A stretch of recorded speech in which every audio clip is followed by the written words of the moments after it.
እዚህ አናፍርም። በኢየሱስ አምነን አላፍርም። እማሳፍረው እኔ ነኝ። ኢየሱስ አያሳፍርም። ሰው ነው የሚያሳፍረው። ኢየሱስ መመኪያ። ሰማይ ሄደህ ትኩራራለህ። እንኳን አመንኩት እግዚአብሔር ያይህና በልጄ አምንሃለሁ አታፍርም። ናግባ የሚመካ ቢኖር ሰማይና ምድርን በፈጠረ ሁሉን በሚችል በእግዚአብሔር ይመካ። ሊያድንህ የሚችል እግዚአብሔር ብቻ ነው። ጥበብህ 1 ሰዓት ዕድሜ ላይ አይጨምርም። ዕውቀትህ ሴንቲሜትር ቁመት ላይ አይጨምርም። ያለ ነገር በሙሉ እስካሁን የመጣው ነው እንጂ ከዚህ በኋላ ላለ አይችልም። መመካት ካለብህ በእግዚአብሔር ተመካ። የዓለምን ሁሉ ህመም ፈወሳቸው ሚል አንብባቸዋል። ማቴዎስ 8 ላይ ፈወሳቸው ይልና ፈውሷቸው በሽታቸውን አራግፉ ሂዱ ብሏቸው አይደለም። ህመማችንን ተሸከመ ደዌያችንን ተቀበለ የሚለው ቃል ተፈጸመ ነው እኮ ያለው። አሁን ፈውሷቸው ሰም በሽታውን ተቀብሎ ተሸክሞት ነው። አሁን ካንሰር ያለበት ካንሰሩን ተቀብሎ ተሸክሞት ሰውየው እየዘመረ ሄዳል። ኢየሱስ የሰውየውን ተሸክሞ ይሰብካል።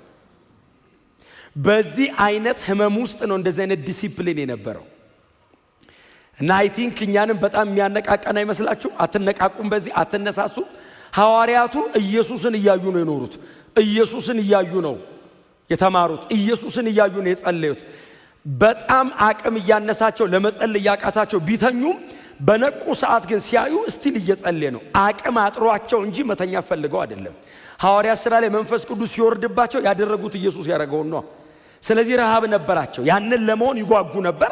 መንፈስ ቅዱስ መጥቶ አቅም ሰጠ፣ ጸጋ ሰጠ፣ ጉልበት ሰጠ፣ ሆኑት፣ አደረጉት። ይሄው ክብር ለኢየሱስ ይሁን። ነገሩ የተከናወነው ድንገት አይደለም። ዲሲፕሊን ሆነው ለመጸለይ በቀን 3 ሰዓት 6 ሰዓት 9 ሰዓት ለመጸለይ በሚወጡበት ሰዓት ነው እግዚአብሔር ይሄን ያደረገው። ተአምር የማድረግ እቅድ ኖሯቸው አይደለም። ለመጸለይ ሲወጡ እግዚአብሔር ነው ተአምር ያደረገው።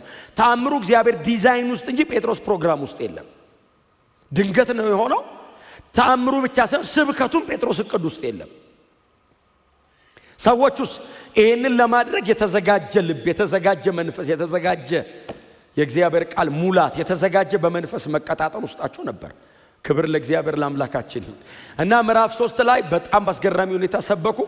ከዛ በምዕራፍ 3 ስብከት ምክንያት ነው አይደል የይሁዳ ሸንጎ ተሰበሰበ። ከዛ እንደገና ጠሯቸው ኑ አሏቸው። አቤት አሉ፣ መጡ። ሰዎቹ በመሰረቱ የሐዋርያት ሥራ እኔ ማይ ፌቨራይት ቡክ ሐዋርያት ሥራ ምዕራፍ 4 ጴጥሮስና ዮሐንስ ምዕራፍ 3 ላይ ስላደረጉት ጉዳይ በጣም ተተረማመሰ። አገሩ ከተማው ተበጠበጠ። በእነሱ ዘመን ደግሞ እንደዚህ እንደ አዲስ አበባ አይነት ትልቅ ከተማ አይደለም፣ በጣም ትንሽ ነች ከተማዋ ኢየሩሳሌም። እና ከተማው ታመሰ፣ ተበጠበጠ። እና ጉዳዩ ሊቀ ካህኑና ሸንጎ ጋር ደረሰ። ወሬው ደግሞ ነገሩ የተከናወነው ቤተ መቅደሱ አካባቢ ነው። እና ድብልቅልቅ አለ። እና ያ ሰው ተፈወሰ ብቻ አይደለም፣ የሰውየው መፈወስ አይደለም ባይዘው የሰዱቃውያን የቤት ሥራ። የሰዱቃውያን የቤት ሥራ 3000 ሰው ወሰዱ ነው። 3000 ሰው ዳነ፣ ወደ ክርስቶስ መንግስት ተጨመረ። እንዴ አሉ እና ተሰበሰቡና ጣሯቸው ጴጥሮስና ዮሐንስ። አሁን ስላደረጋችሁት ስለዚህ ጉዳይ እስቲ ማስረጃ አቅርቡልን፣ በማን ስምና በምን ኃይል ነው እናንተ ይህንን ያደረጋችሁት ብለው ምዕራፍ 4 ቁጥር 7 ጠየቋቸው። ወንድማችን ሐዋርያው ቅዱስ ጴጥሮስ ጀመራ። ጴጥሮስ ደግሞ እንኳን በር ከፍተ ሰጥተው የተዘጋ ከፍቶ ይገባል። በጣም ማይቲ ነው ሰውየው። አሁን እዚህ ስለሆነው ነገር የምትጠይቁን ከሆነ አለ። ክብር ለእግዚአብሔር ይሁን። እግዚአብሔር ዕውቀት፣ ጥበብ፣ ጸጋ እና ጤነኛ ድፍረት ሰጥቷቸው፣ ግን ጤነኛ ድፍረት አለ በመንፈስ ሲሆን ያስታውቃል። በቃ ኢየሱስ ክርስቶስ ጌታ ነው። እና ጴጥሮስ አሁን ስለሆነው ነገር ነው የምትጠይቁን? አዎ፣ በእርግጥ እዚህ ከተማ ስለተከናወነው ነገር አለማወቃችሁ ይደንቃል፣ ግን ከተጠየቅን ግን እናስረዳለን አለ። እስከ ቁጥር 10 ድረስ ተአምሩ ስለሆነ 11 እና 12 ናት ባይዘው ስብከቷ። ምዕራፍ 4 ላይ ያለችው ክላይማክሷ የቴክስቱ ክላይማክስ በቃ እቺ እንትኗ ብሪጇ እንዲ አጣባቂዋ ቁጥር 11 እና 12 ናት። ከመጀመሪያ ከምዕራፍ 3 ጀምሮ ለመጣውና ምዕራፍ 4 ከቁጥር 13 በኋላ ላለው ለተፈጠረው ነገር በሙሉ ማጣበቂያዋ የነ ጴጥሮስ ሴንተር እቺ ናት። ምንድነው የሚለው 11 እርሱም እናንተ ግንበኞች የናቃችሁት። ዋው! ጴጥሮስ ይሄንን እያላቸው ያሉት ሰዎች ኢትዮጵያውያን አይደሉም። እንደዚህ አይነት ጉባኤ አይደለም። ጴጥሮስ ይህንን ቃል ቆሞ እየተናገራቸው ያሉት ሰዎች የአይሁድ ሸንጎ መሪዎች ናቸው። የአይሁድ የሸንጎ አባላት ናቸው። ሊቀ ካህናት ጭምር ናቸው። የእስራኤልን ኢየሩሳሌም አካባቢ ያለውን የሃይማኖት እንቅስቃሴ፣ መንፈሳዊ እንቅስቃሴ መሪዎች ብቻ አይደሉም። በአይሁድ መካከል ያለውን ፖለቲካሊ ያለውን እንቅስቃሴ ጭምር የሚመሩ ሰዎች ናቸው እና ያስተምራሉ። መምህራን ናቸው፣ ካህናት ናቸው። ከነሱ አንደበት የሚወጣውን የትኛውንም ነገር ህዝቡ አክብሮ የሚሰማቸው ደግሞ የሸንጎ መሪዎች ጭምር ናቸው። እንደዚህ አላቸው፣ እናንተ ግንበኞች አላቸው። እግዚአብሔር ይሄንን ነገር ለማድረግና ለማከናወን ስልጣን ሰጥቷችሁ ያላችሁ ሰዎች ናችሁ ነው። እናንተ ግንበኞች፣ እየናቃቸው አይደለም፣ እያዋረዳቸው አይደለም፣ ሚስ አርጋችሁታል እያለ ነው እንጂ እናንተ ግንበኞች አድራጊዎች ናችሁ፣ ሰሪዎች ናችሁ። በእግዚአብሔር ርስት ላይ፣ በእግዚአብሔር መንግስት ላይ፣ በሕዝበ እስራኤል ላይ፣ በኢየሩሳሌም በቤተ መቅደሱ ላይ፣ በዚህ ሕዝብ ላይ እግዚአብሔር በእናንተ በኩል ሊያደርግ መጥቶ ነበር። እናንተ ግንበኞች፣ ስቲል ቢልደርስ፣ ስቲል እየገነባችሁ ነው። እግዚአብሔር እንዳትገነቡ አይደለም ያላችሁ፣ ሚስ አረጋችሁ አይደል ያለው። እናንተ ግንበኞች፣ የናቃችሁት እሱ ድንጋይ የማዕዘን ራስ ነው። the chief cornerstone ሚስ አርጋችሁታል።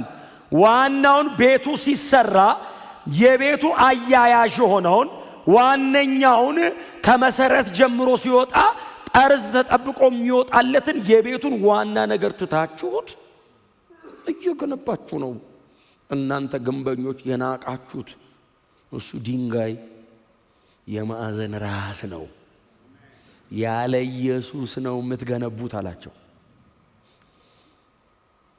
የናቃችሁት ማለት ቀላል ቃል መሰላችሁ እንዴ? የናቃችሁት እኮ ከባድ ቃል ነች። እናንተ ግንበኞች የናቃችሁት ማለት ባይዞ ዝም ብሎ እንደዚህ እንደ ስብከት ተሰምቶ የሚሄድ እንዳይመስልህ። ሊገሏቸው ፈለጉ ነው የሚለው ቀጥሎ። የናቃችሁት የሚሏቸው ማንን እንደሆነ ያውቃሉ። መናቅ ምን ማለት እንደሆነ በጴጥሮስ አፍ ለነዛ ለሳንሄድሪኑና ለሸንጎ አባላት ይገባቸዋል። እናንተ የናቃችሁት የሚሉት የተሰቀለውን ክርስቶስን እኮ ነው። ኢየሱስ ክርስቶስን ነው ንቃችሁታል። የማዕዘን ራስ ድንጋዩ እሱ ነበር ነው። ያለሱ ሕይወት የለም እያሏቸው ነው። እነሱ ደግሞ እሱ አያስፈልግም እያሉ ነው። ያለ ክርስቶስ ኢየሱስ መዳን እንችላለን ነው ፈሪሳውያኖቹ የሚሉት። እነ ጴጥሮስ ደግሞ ያለ እርሱ ቤቱን መገንባት ከንቱ ነው፣ ቅርጹ አይመጣም፣ ስርዓት አይኖረውም፣ የቤቱ ስኳድራ ተጠብቆ በባለቤቱ ዲዛይን መሰረት መስራት አይቻልም። የቤቱ የማዕዘን ራስ ድንጋይ ክርስቶስ ነው። ያለ ኢየሱስ መዳን፣ ያለ ኢየሱስ መትረፍ፣ ያለ ኢየሱስ የእግዚአብሔርን ፕሮግራም መፈጸም አይቻልም፣ ከንቱ ነው።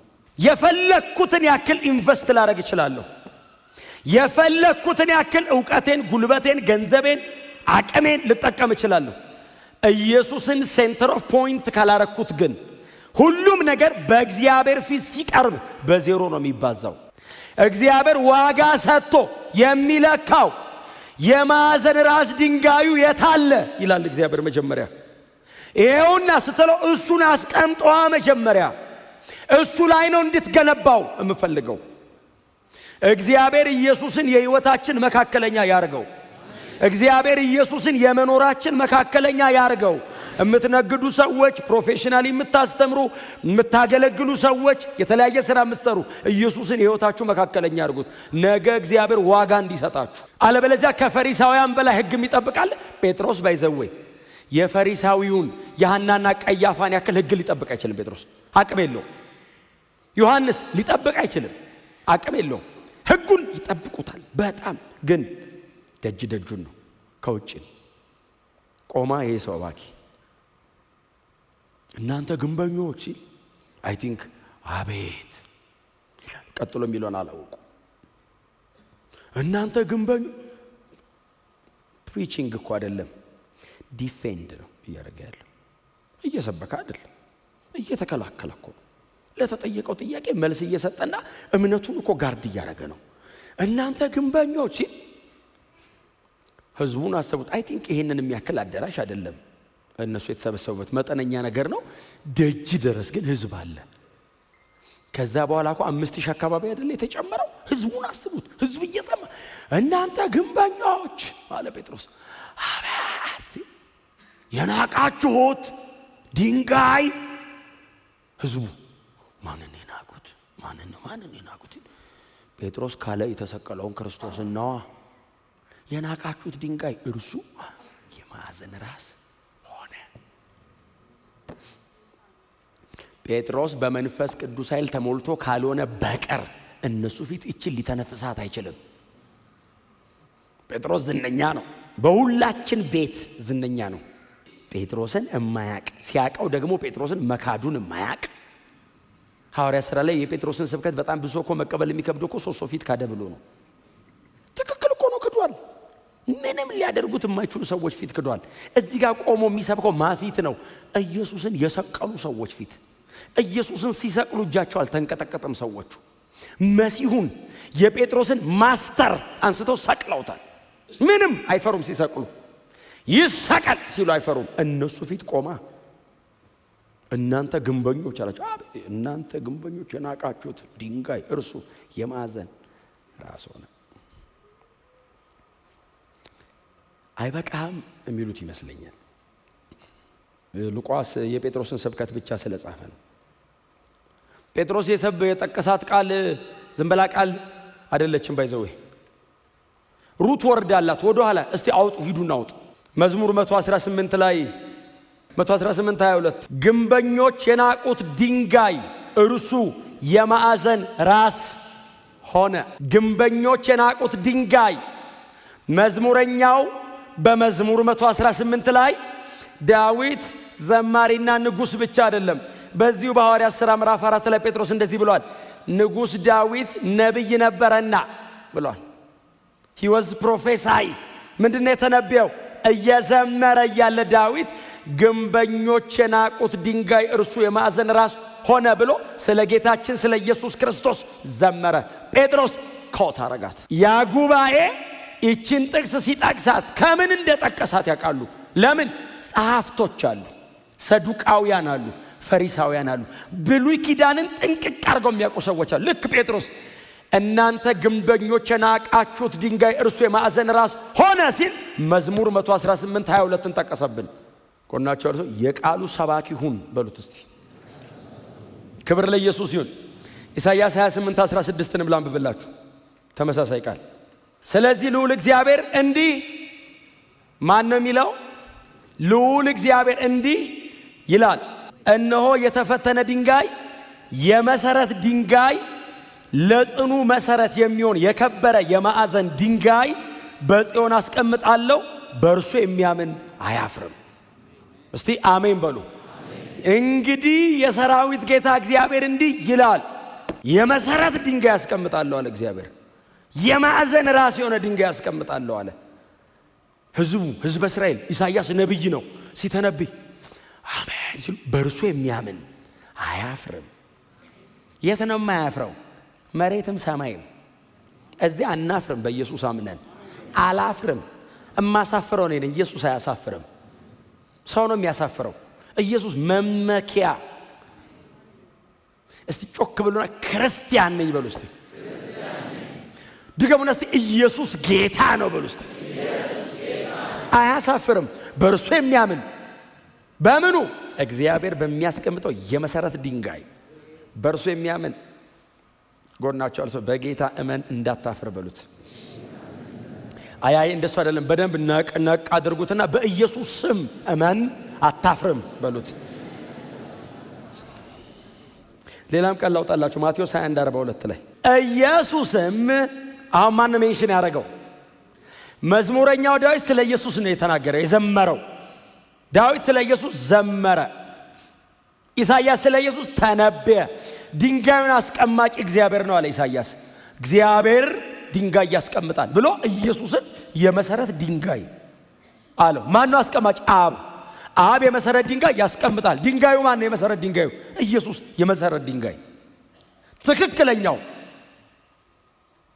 መሰረታችን፣ መጽኛችን፣ መቆሚያችን ኢየሱስ ነው አለና እርሱን የሚያምን አያፍርም። በእርሱ የሚያምን ምን ማለት መሰለ? እሱ ላይ ተደግፎ የሚሰራ ቤቱን ኢየሱስን መሰረት አድርጎ የሚገነባ ወጀብ፣ አውሎ ነፋስ ምናምን አያሰጋውም፣ አያፍርም፣ አይወድቅም፣ ፌል አያረግም፣ ለዘላለም ጸንቶ ይኖራል። የመሰረት ድንጋይ ኢየሱስ ነው። እሱ ላይ ተመስርቶ የገነባ በጌታ ከሆንክ በእግዚአብሔር ፊት አታፍርም። ማን ነው የሚያሳፍረን? ራሱ ነው የሚያፍረው። ሰው ምን ይዞ ያሳፍረኛል? እኔ አፍተር ኦል በጌታ መሆን ነው እንደሚያኮራው። እስቲ አሜን በለዋ። እንደው መጽሐፍ ሲናገር እኮ በሚሰሩ በኃጢአት በክፋታቸው ይላል በአመጻቸው አያፍሩም ይላል። እንዴት ሰው በአመጹ ይኩራራል? ኃጢአት ሰርቶ ሰው ቀና ብሎ ይገርምሃል እኮ ትላንትና ክብራቸው በነውራቸው የሚል ቀላምባቸው። ቀጥሎስ ሆዳቸው ሰው በነውሩ ነው የሚኮራው። ቀጥሎስ አምላካቸው ምናቸው? እኛ አይደለንም። የምናምነው በመሰረት ድንጋይ በአለታችን በክርስቶስ ነው። በዚህም በሰማይም አናፍርም። ማፈር ምን ማለት ነው? መሸማቀቅ። ባላረኩት ኖሮ ምን ይዋጥ? ሰማይ ሄደህ ትኩራራለህ። እንኳን አመንኩት እግዚአብሔር ያይህና በልጅ ያምንሃለሁ አታፍርም። ናግባ ይዋቸው። ጴጥሮስ ይህንን ቃል እያወቀ እንዴት ነው የሚያፍረው? በእርሱ የሚያምን አያፍርም የሚለውን ጴጥሮስ ያውቀዋል። ጴጥሮስ እኮ ስማ የመዝሙር ዳዊትን ጠቀሰ። ከዛ የኢሳይያስም እንደሚቀጥል ያውቃል ጴጥሮስ። ኢየሱስ ቆሞ አስተምሮታል። በእርሱ የሚያምን አያፍርም ብሏቸዋል። አላፍርም። ለምን ነው የማታፍረው? የማዕዘን ራስ ድንጋይ የሆነው ክርስቶስ መሰረቴ ነው። እሱ ላይ ነው የቆምኩት። ዓለም በሙሉ ይቃወማል። ዓለም ተሰብስቦ አንድ ላይ ያፍራል እንጂ እኔ ለብቻዬ ከጌታ ጋር ሆኜ አላፍርም። ጮክ በሉና ኢየሱስ ያስመካል በሉ እስቲ። ለዛ አይደል የሚመካ ቢኖር ጠቢብ በጥበቡ አይመካ፣ አዋቂ በእውቀቱ። ይህን ያለው አንደኛ ቆሮንቶስ የቤተ ክርስቲያናችን የኛ ብቻ ሳይሆን የዩኒቨርሳል የክርስቶስ ቤተ ክርስቲያን ሞቶ ነው አይደለ? የአንደኛ ቆሮንቶስ 1:23 ከማለቱ በፊት ነው ጳውሎስ የዚህ ዓለም ፈላስፋ የታለ አለ። እኔ ሁሌ እቺን ሰብካት ድረስ የሚለኝ ጳውሎስ ቸርች ሰብስበው ነው የሚያወራው። ፈላስፎች ምናምን ላከ ቪአይፒ ለፈላስፎች ብሎ የግሪክ አይደለች ቆሮንቶስ፣ የአቴና ምናምን ፍልስፍና የጠገበ በሙሉ ተሰብስበው መጣ። የዚህ ዓለም ጠቢባን አለ፣ ከፈላስፎች ደግሞ ጠቢባንን አመጣ። ዋይዘስት ነን ክሪቲካል ቲንከርስ መጡ። አረጎ ቤቱን በፈላስፋ በጠቢብ በምናምን በአዋቂ የዚህ ዓለም ፈላስፎች ይምጡ ብሎ ምድሪቷ ላይ የተመረጡ ፈላስፋ አዋቂ ምናምን ኢሊኩዌንት በቃ የጭንቅላታቸውን አይኪው ተጠቅመዋል የሚባሉ በሙሉ ሰበሰበና ጳውሎስ ቆመ። ጳውሎስ በይዞ ከሰው ጋር ይጣላም። ቃሉን ነው የሚያቀርበው፣ በቃሉ በኩል ነው የሚጣሉት። የዚህ ዓለም ፈላስፋ የታለ ሲል አለን፣ ጠቢባንስ አለን፣ አዋቂዎች አዋቂ ደግሞ የሚባለው ጳውሎስ ግን ይገርም። ሰውየው ራሱ እኮ እዛው ተላለፈ ነው በዚህ ሰበጣጥሮ የጠራቸው እንጂ እኔ አንድ ላይ ነበር የምጠራቸው። ጳውሎስ ግን አዋቂ ፈላስፋ ጠቢብ ምናምን የለያየው በሙሉ አቴና ምናምን ያውቃቸዋል። አለን ሲሉ በሙሉ ሰበሰበን። እግዚአብሔር አላቸው እሺ ሲሉ የዚህን ዓለም ጥበብ እሺ ከንቱ አላደረገም። ሰብስቦ ከንቱ ምናምንቴ አላረገውም ምን ሲል አንዳት ሲሉ የእግዚአብሔር ጥበብና የእግዚአብሔር ኃይል ክርስቶስ ነው። ማንም በጥበቡ አይመካ፣ ኃያል በኃይሉ አይመካ። የሚመካ ቢኖር ሰማይና ምድርን በፈጠረ ሁሉን በሚችል በእግዚአብሔር ይመካ። ሊያድንህ የሚችል እግዚአብሔር ብቻ ነው። ጥበብህ 1 ሰዓት እድሜ ላይ አይጨምርም። ዕውቀትህ ሴንቲሜትር ቁመት ላይ አይጨምርም። ያለ ነገር በሙሉ እስካሁን የመጣው ነው እንጂ ከዚህ በኋላ ላለ አይችልም። መመካት ካለብህ በእግዚአብሔር ተመካ። ማቴዎስ 21:42 ላንብብላችሁ። 21:42 ምንድን ነው የሚለው? ኢየሱስም እንዲህ ተብሎ በቅዱሳት መጻሕፍት የተጻፈውን አላነበባችሁምን አላቸው። ማን ያለው? ጌታ ኢየሱስ ክርስቶስ። አለቱ ራሱ የማዕዘን ድንጋይ የሆነው ራሱ ቆሞ እንዲህ አለ፣ በቅዱሳት መጻሕፍት እንዲህ ተብሎ የተጻፈውን አላነበባችሁምን?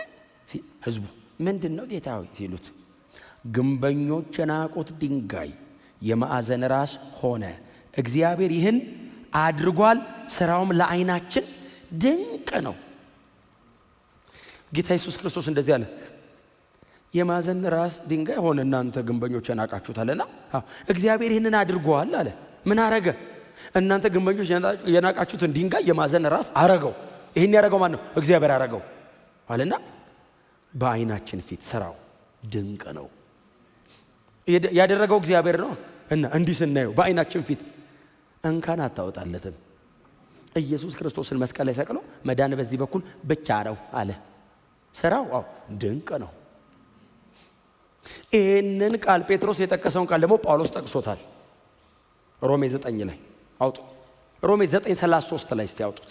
ይህ ለምን ሆነ? በእምነት ሳይሆን በሥራ እንደሆነ አድርገው በመቁጠር ስለተከታተሉት ነው። እነርሱም በማሰናከያው ድንጋይ ተሰናከሉ። ድንጋዩን እኮ ነው ይልና፣ ይህም እነሆ ሰዎች ምን እንዲሉ እንዲደናቀፉ የሚያደርግ ድንጋይ እንዲወድቁም የሚያደርግን አለት በጽዮን አስቀምጣለሁ፣ በእርሱ የሚያምን አያፍርም። ያ ድንጋይ ምን አይነት ድንጋይ ነው አለ? አደናቃፊ ደግሞ የሚጥል ድንጋይ። የቅድሙ ምንድን ያሉት? የማዕዘን ራስ ድንጋይ፣ መመስረቻ የሆነ ድንጋይ የሚለውን ካላመንክበትና ደግሞ ካልተመሰረትክበት አደናቅፎ ሰው ተደናቅፎ ይወድቃል። ባይዘው በመሰረት ድንጋይ የሚደናቀፋለሁ። አራ እንተርፋለን እንዴ? እንተርፋለን እንዴ? እየተመላለሰ የሚወድቅ እኮ አለ። ደንቀፍ አድርጎት ድፍት ቢል የዘላለም ፍርድ እኮ ነው ይሄ። ጳውሎስ ይሄንን ለማን የጻፈው? ስለ እስራኤል አለማመን እኮ እየጻፈ ነው። የእስራኤልን አለማመን እኮ ነው። እግዚአብሔር አስቀመጠ የማዕዘን ድንጋይ አለ። አዎ እና እንዲደናቀፉና እንዲወድቁ ነው አለና ይኸውላችሁ መደናቀፊያና መውደቂያ ነው ካለ በኋላ ምንድን ነው የሚለው? የመጨረሻው ቁጥር በእርሱ የሚያምን አያፍርም። መሰናከያ ነው ጳውሎስ። እኛ አይሁዳውያን አንቀበለውም። እንዴት እንደተወለደ እናውቃለን። እኛ መሃል ነው ያደገው። አስተዳደጉን እናውቃለን። ሲሞትም የሞተው እርቃኑን እንደውም በዴ መስቀል ላይ ነው። አንቀበለውም ሲሉት እግዚአብሔር ያስቀመጠው ድንጋይ ደግሞ መደናቀፊያና መሰናከያ ነው እንዴ? ማነው አስቀማጭ? እግዚአብሔር እኮ ነው። አይ ኢየሱስን እናውቀዋለን ይላሉ።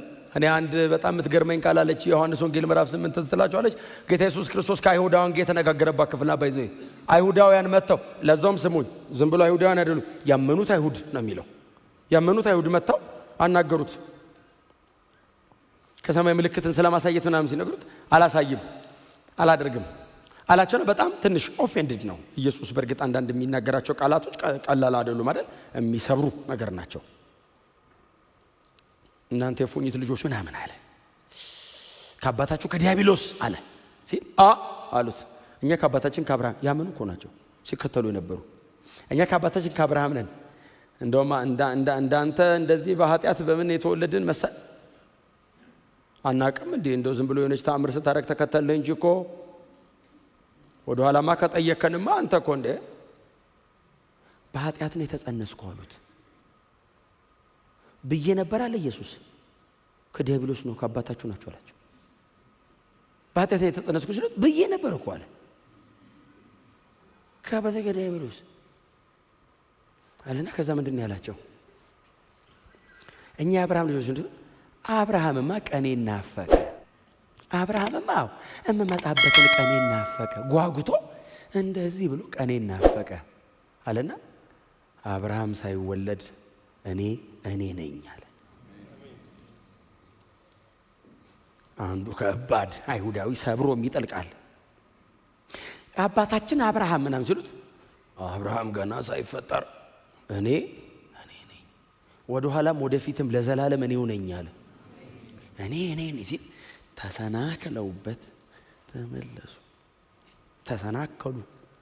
በማዕዘን ራስ ድንጋይ ጳውሎስ እንደዚህ ያለ መደነቃቀፊያና መውደቂያ አለና ግን ከዛ ከሚደናቀፍ ሕዝብ መሃል ደግሞ በእርሱ የሚያምን አለ አያፍርም።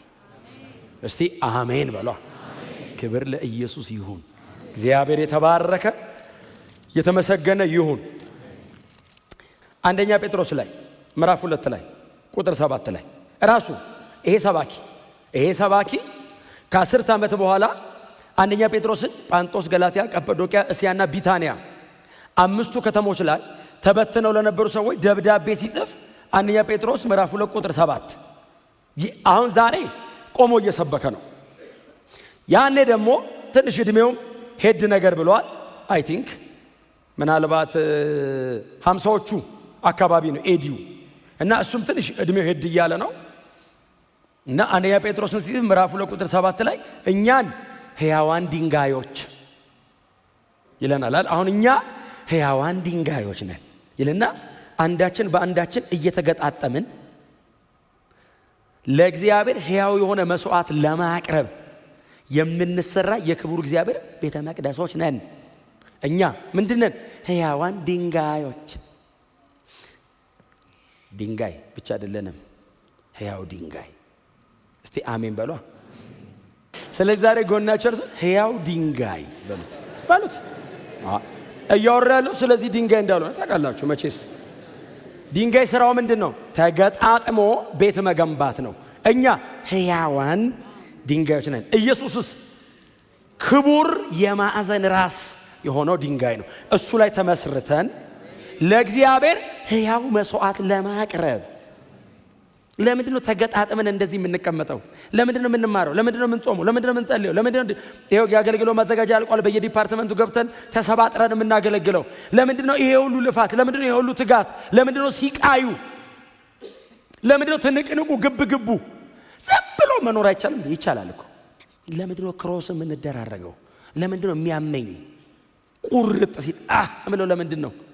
ተሰርተን ተገጣጥመን ተገንብተን ቤቱ ሲያልቅ ለእግዚአብሔር ሕያው መስዋዕት ማቅረቢያ የሚሆን ቤተ መቅደስ። እግዚአብሔር ቤተ መቅደስ እየሰራ ስለሆነ ድንጋይ ደግሞ እንደምታውቁት ነው። ሲመጣ ቅርጽ የለውም። ድንጋይ ሲመጣ ግንበኛ ይመጣል አብሮ። ድንጋይ ሲመጣ በዚህ ዘርግፎና ገንባው አይባልም። ግንበኛ ይመጣል፣ ቅርጽ አስተካካይ መሮ ይዞ ነው የሚመጣው።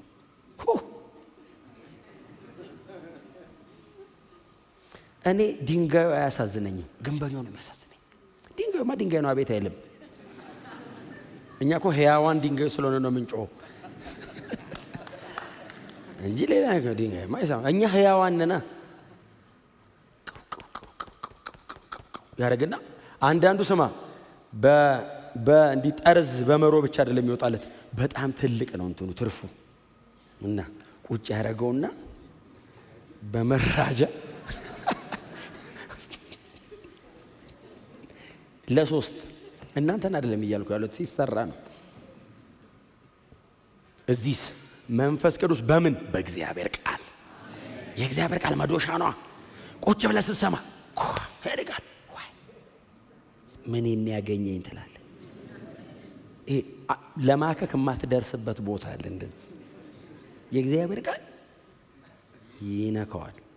አንተ በምን ልንቃለው ስትል ይመጣል አንድ ቀን ወይ የሆነ ሮብ ቀን ወይ የሆነ ቀን ቤት ቁጭ ብለህ ከፍተህ ስታነብ ወይ ቸርች ሄደህ ወይ መንገድ ላይ ሄድክ ሲል ቆረጥ ሲያደርገው ደግሞ ታውቃላችሁ እግዚአብሔር ቃል ድንገት ነው። ታስፈቅዶን አይደለም የሚቆርጠው። ሲያደርገው አዙሮት ወድቆ ሰውየው ደጋግፈን ስናቆመው ተስተካክሏል። ቆርጦ ጥሎት። የማዕዘን ራሳችንስ ፐርፌክት ነው፣ አይስተካከልም፣ ያለቀለት ነው። እኛ የምንሰራው በሱ ትክክል ለመውጣት ነው የምንሰራው። እኛ እግዚአብሔር በሱ ትክክል እስክትመጣለት ድረስ እድሜ ልክን እየሸረፈ ያኖራል። እድሜ ልክን እየሸረፈ ለምን? ያኗ ፍጹም ነው እሱ። እስቲ አሜን በሏ። አልቲሜት ነው፣ በቃ አልቲሜት ዲዛይኑ እሱ ነው። የእግዚአብሔር ፍጹም ዲዛይን ልጁ ነው። በልጁ በኩል ነው የሚሰራ እና ጴጥሮስ አንደኛ ጴጥሮስ ምዕራፍ 2 ቁጥር 7 ላይ ጠቅሶታል። እሱን እናንተ ጊዜ ስታገኙ አንብቡት። ጴጥሮስ ይሄንን ሲናገር የአይሁድ ሸንጎ አባላት አዲስ ኪዳን ላይ እየጠቀስናቸው ነው እንጂ የማያስታውሷቸው የሸንጎ አባላት አንዳንዶቹ እንደው ያውቋቸዋል። ኢየሱስ ሲያስተምር ነበረው በአካል። ስለዚህ ማቴዎስ 22ን ኢየሱስ ቆሞ ሲናገር አላነበባቸውም ምን ሲል ኦብቪየስሊ እነሱ እያሉ ነው ያለው ኢየሱስ ያንን ቃል አንብበናል ይሉታል። ስለዚህ በተደጋጋሚ ያነበቡትን የሰሙትን ቃል ጴጥሮስ ደግሞ ፊታቸው ቆሞ ሰበከው። ዛሬ ሆኔ ደግም የእናንተ ፊት ቆሜ እየሰበኩት ነው። ከዛ ቁጥር 12 የማዕዘን ራስ ሆነ ካለ በኋላ ቁጥር 12 ምንድን ነው የሚለው? ድነት በሌላ በማንም የለም።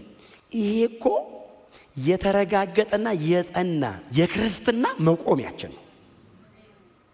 እስቲ አሜን በሉ። መዳን በሌላ በማንም እንበለው። ድነት በሌላ በማንም አይገኝም። እንድንበት ዘንድ ለሰዎች የተሰጠ ከዚህ ስም በቀር ሌላ ስም ከሰማይ በታች የለምና። አልቋል።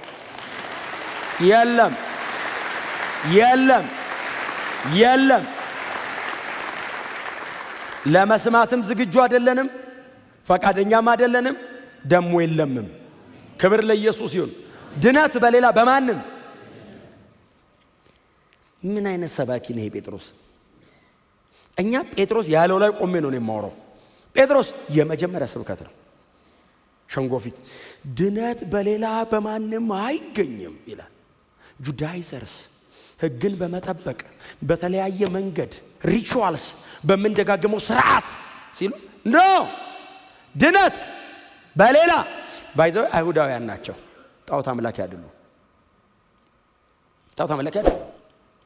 ከኢየሱስ ውጪ ግን የምንፈጸማቸው ስርዓቶቻችንና የምንጠብቃቸው ሕግጋቶቻችን ያድናሉ ብለው ነው የሚያምኑት። ጴጥሮስ መጣና እንደዚህ እኛማ ማናመልከው ጉድ አለ እንዴ? አሕዛብ ነና። እንጨት ስናመልክ፣ ውሃ ስናመልክ፣ ዛፍ ላይ ስንንጠለጠል፣ ሰው ላይ ስንንጠለጠል፣ ጨርቅ ስናመልክ እማናመልከው ጉድ እኮ የለም። ለአይሁዳዊ ነው ባይዘው ይሄ የተሰበከው። ለእኛማ ተዉት። እኛ ምን ማናመልከው ነገር አለ እንዳልለው እንጂ በእውነት እኮ ነው የምላችሁ። ስዕል ስናመልክ፣ የሆነ ነገር ቀርጸን ስናመልክ በጣም አስተካክለን ቁጭ አድርገን እሰግድለታለሁ እንላለን። አይገባውም ስትለው ያምልኮ አይደለም እንላለን። ምንኛ እንዴ? ለኛማ ይሄ እኮ የኛ ነው። አይሁዳውያን እኮ ያህዌን ነው ማመልከው ይልሃል። አንድ አምላክ አለ ኢየሱስ ክርስቶስ የሚባል የለም ይልሃል። አልቀበለውም እና ሕግ እንጠብቃለሁ፣ ስርዓቱን እፈጽምለታለሁ፣ በቀን 3 የማረገውን አረጋለሁ፣ እንበረከካለሁ፣ ድፍት ቀናላል። ጴጥሮስ እንደዚህ ያለ ድነት በሌላ በማንም የለም፣ በምንም የለም። እንድንበት ዘንድ ከሰማይ በታች የተሰጠ አንድ ስም አለ። ጮክ በሉና ኢየሱስ ነው በሉ እስቲ። ክብር ለኢየሱስ ይሁን። ይሄ ስብከት ስሜት አይደለም፣ እውነት ነው። ድንገት አይምሮ ላይ የተገጣጠመለት ቃል አይደለም። ኢትስ ትሩዝ። እውነት ማለት ምን ማለት መሰላችሁ? ያለ ቅድመ ሁኔታ የሚፈጸም ማለት ነው። እኔ ቢሞቀኝም ባይሞቀኝም እውነት ነው። እኔ ተስማማው አልተስማማው፣ እኔ ስስማማ የሚጸና፣ እኛ ሳንስማማ የሚቀር አይደለም። እውነት ማለት ያለ እኔ የቆመ ማለት ነው። እኔ ተስማምቼው እቀጥላለሁ እንጂ ባልስማማ መሆኑ አይቀርም። እግዚአብሔር ነው ያጸደቀው ይሄንን ድነት በሌላ በማንም የለም የሚለውን እውነት ከሰማይ ያጸናው እግዚአብሔር ነው። ዓለም በሙሉ ተሰብስቦ አንቀበልም ቢል ይቀርብናል እንጂ እግዚአብሔር አይቀይረው። እውነት ማለት ያለ ቅድመ ሁኔታ የሚፈጸም ነው። ምንም ነገር ታውቃላችሁ አይደል? ቸርች ውስጥም ራሱ ምንም ነገር እየበሰልክ ስትሄድ እየሻርከው ትሄዳለህ። አንዳንድ ነገር ያለህበት ደረጃ ላይ የማይጠቅም ከሆነ ሊቀሩሉ ይችላል። ልሳን ይቀራል፣ ትንቢት ይሻራል፣ እውቀት ይሻራል የሚል ቃል እንባቸዋል። ቆሮንቶስ ላይ ይቀራል፣ ይሻራል። ድነት በሌላ በማንም የለም የሚል አዲስም ሞንክ በሰልክም ሙክክም አልክ። ከመብሰል አልፈህ ሙክክ ብትልም ከዚህ ውጪ የለም። ምድራችን ላይ ኢየሱስን የሚሸፍን ነገር የተረገመ ይሁን። ከኢየሱስ ውጪ ሌላ መዳኛ መንገድ የሚቆፍር የሚፈለፍል የተጠረገ ይሁን። ጮክ በሉና ኢየሱስ በሉ እስቲ። ድምፃችንን ከፍ አድርገን ድነት በሌላ በማንም አይገኝም በሉ እስቲ። እንድንበት ዘንድ ለሰዎች የተሰጠ ከዚህ ስም በቀር ሌላ ስም ከሰማይ በታች የለምና። ድምፃችሁን ከፍ አድርጉና ኢየሱስ ያድናል በሉ እስቲ። ድገሙና ኢየሱስ ክርስቶስ ያድናል በሉ እስቲ። በኃይል ኢየሱስ ክርስቶስ ያድናል በሉ እስቲ።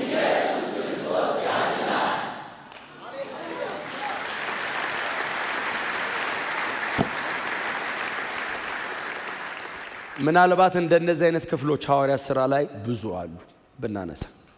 የጳውሎስን ብታነሱት ዛሬ ማብቂያ ላይ ኖረው ይችላል። በጣም ብዙ ሳያፍሩ ቀና ብለው ቆመው በማንም ፊት ሳይሸማቀቁ የሚናገሩት ነገራቸው ጽድቃቸው አይደለም፣ የመጡት መንገድ አይደለም፣ ትጋታቸው አይደለም፣ የኢየሱስ ክርስቶስ አዳኝነት ነው። እንደውም ስለ ወንጌል የሚቀበሉትን መከራ ከሰንሰለቴ በቀር ሁሉ እስኪሉ ድረስ የራሳቸውን ሳይቀላቅሉ ኢየሱስን ብቻ ነው የሰበኩት። ትጋታቸውንም ድካማቸውንም ብርታታቸውንም የከፈሉትንም ዋጋ ወንጌል ለኢቭን ሚክስ አያደርጉ። ወንጌል ብቻውን ነው። እስቲ አሜን በሉ። ለወንጌል ብዬ ቆሜ ምንም ዋጋ ልከፍል እችላለሁ። እሱ ወንጌል አይደለም። ወንጌል ኢየሱስ ነው። እኔ ስለከፈልኩት ዋጋ እግዚአብሔር ይሸልመኝ፣ ይጠይቀኝም ይሸልመኝ። ኢየሱስ ብቻ ነው ወንጌል። አያስነኩም። ሰንሰለት እጁ ላይ ይዞ እንደ ሌባና እንደ ወንበዴ የምታሰረው ለወንጌል ይላል። ወንጌል ምንድነው ሲሉት ሰንሰለት ሲደመር ኢየሱስ አይደለም፣ ኢየሱስ ክርስቶስ ብቻ ነው። አግሪጳ ልፈታህም ላስረም እችላለሁ ሲል እግዚአብሔር ካልሰጠው በቀር ማንም አያስረኝም አለው። he was a king ማንም አያስረኝም አለው እግዚአብሔር ካልፈቀደለት በቀር አለውና፣ ክቡር አግሪጳ ሆይ ኢየሱስ በደማስቆ ተገለጠልኝ፣ እምቢ ልለው አልችልም፣ አይቼዋለሁ። ከሰንሰለቴ በቀር እንደኔ እንድትሆን ጠራሃለሁ አለው። ንጉሱን ጌታን ተቀበላለው። ለብቻው መሰለ እንዴ? ለብቻ እፈልግሃለሁ ብሎ ጎትቶ እንዳይመስል የነገረው ህዝብ መሃል በጌታ ትሆን ጌታን ትቀበል። አግሪጳ እንዲህ ያለው ጥቂት ክርስቲያን ልታረገ ነው እንዲህ ያለው። ጥቂት አይደለም አለው። ምን አንተ ብቻ አለው። የሚሰሙ ሁሉ ምናቸውን ነው የነካው? ድብልቅልቃቸው እኮ ነው የወጣው እኮ ሰዎቹ። ሊገሏቸው ፈለጉ ይልና አልቻሉም ይላል። በድንጋይ ወገሩት ይላል። ይሄን ሲሰብክ ሰውዬ በድንጋይ ወገሩት ይልና ከዛስ ልብሱን አራግፎ የሚቀጥለው ከተማ ገብቶ ስብከት ጀመረ ይላል። በድንጋይ ወገሩት እኮ የሞተ ሰው በመስሎት ረገፍ እዚህ ጋር ፈክተውኛል።